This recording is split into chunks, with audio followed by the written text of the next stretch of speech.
2 hari yang lalu saya didatangi oleh seorang ibu rumah tangga yang mengaku sangat kecewa karena anaknya gagal masuk di TK favorit di kota ini. Konon kabarnya kalau sudah masuk di TK favorit tersebut, anak-anaknya langsung bisa membaca, menulis, dan berhitung. Itu hanya satu kisah dari satu periode. Karena beberapa bulan yang lalu saya juga pernah ditanyai oleh seorang ibu yang dalam tanda kutip agak stres karena katanya anaknya yang di TK tidak seperti anak-anak temannya itu yang sudah bisa membaca, menulis, dan berhitung. Ayah bunda sahabat sang jiwa, di episode kali ini saya ingin menjelaskan apakah sudah penting atau sudah diperbolehkan seorang anak di usia emasnya belajar baca, tulis, hitung.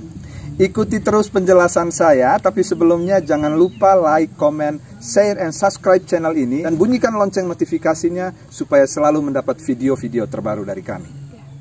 Ayah dan bunda sahabat sang jiwa, sesungguhnya kalau kita mau jujur, daripada kita sekedar mengejar kemampuan kalistung, sebetulnya ada yang lebih penting, yakni bagaimana anak belajar bersosialisasi, berinteraksi, dan mereka bertumbuh dalam kemandirian.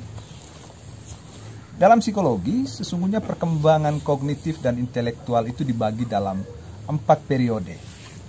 Periode pertama itu yang kita kenal dengan tahap sensori motor dari umur 0 sampai 2 tahun, di mana bayi menggunakan penginderaan dan aktivitas motorik dalam mengenali lingkungannya. Namun penginderaan di fase ini baru sebatas respon refleks yang kemudian berkembang menirukan tindakan orang lain, dan karena sifatnya masih peniruan, pada tahap ini stimulus konkret perlu diberikan secara perlahan melalui pengulangan-pengulangan. Itu periode pertama. Periode kedua itu pada tahap praoperasional dari usia 2 sampai 7 tahun. Pada fase ini kemampuan berbahasa anak sudah baik, tapi masih egosentris biasanya. Anak masih sulit melihat sesuatu dari perspektif berbeda atau dari perspektif lain. Misalnya ketika mereka diperlihatkan sebuah gelas tinggi ramping dan sebuah gelas yang pendek dan lebar diisi dengan air yang sama, maka dia tetap akan melihat itu sebagai sesuatu yang berbeda. Nah, kebanyakan anak di usia ini menjawab bahwa ada lebih banyak air yang di gelas yang tinggi daripada di gelas yang rendah namun lebar. Itu tadi karena dia belum bisa melihat dari perspektif lain. Di tahap ketiga adalah tahap operasional konkret dari usia 7 sampai 11 tahun. Anak telah mampu memperlihatkan lebih dari satu dimensi secara serempak dan juga untuk menghubungkan dimensi-dimensi itu. Nah, contohnya mereka sudah mengetahui bahwa isi air dalam gelas ramping dan gelas lebar sama banyak. Meski begitu, pemikiran mereka masih terbatas pada operasi konkret dan belum bernalar mengenai abstraksi. Singkatnya, anak di umur ini belum bisa menarik kesimpulan dari hal-hal yang bersifat konkret. Nah, di tahap yang keempat, tahap operasional formal dari usia 11 sampai 16 tahun. Di tahap ini anak sudah membayangkan masalah dan mengembangkan hipotesis secara logis.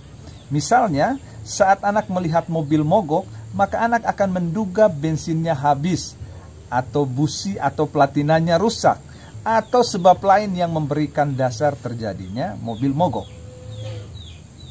Nah, jika dilihat dari tahap perkembangan ayah bunda, seharusnya pelajaran kalistung diberikan saat tahap operasional konkret.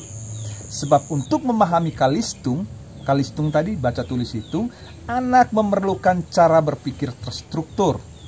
Jadi kalau kalistung ini diajarkan di bawah usia 7 tahun, dikhawatirkan anak akan kehilangan periode emasnya.